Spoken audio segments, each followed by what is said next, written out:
I'm here with Charles Evers in Jackson, Mississippi. I'm here to do an interview with him on what happened during the civil rights movement here in Jackson, Mississippi.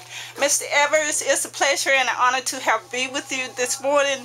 Would you tell me about what happened during the civil rights movement during the 60s and 70s here in Jackson, Mississippi? Good morning. Welcome to Jackson and to the, we always call the hell hole of race and discrimination throughout the years. Mississippi has been known to be one of the worst racial countries in the state and the nation because of one simple reason.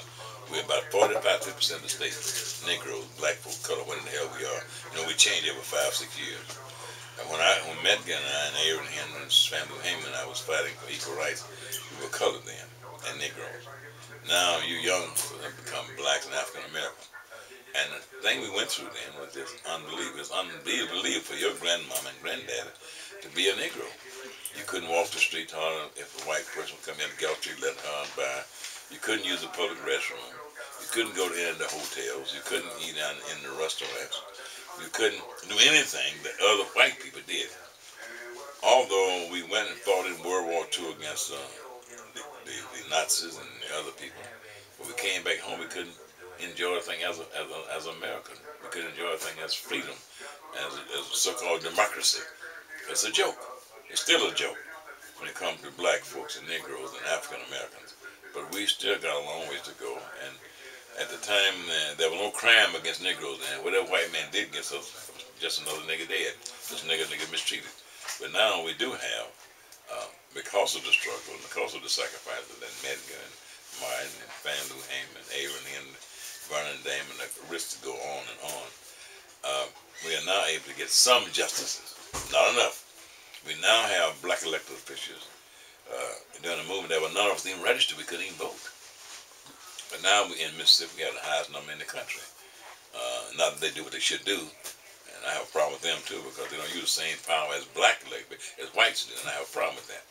I think we ought to have the same power that the white men had in regards to what position we hold.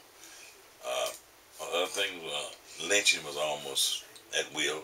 If you looked at a white woman or said anything to a white man the way, they could lynch you without even asking questions. We couldn't drink out of the public water fountain. There was no public water fountain for us. No matter how bad you had to go to the restroom, you couldn't use it because you were colored. You were Negro.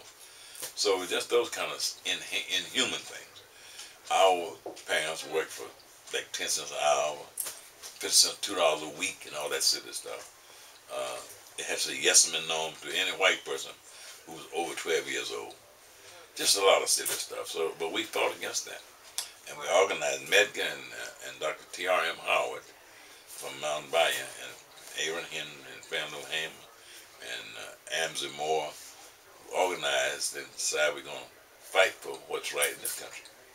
As I told them, I ain't no way in hell I'm going to fight Germans and Japanese for a country to come in and can't enjoy it.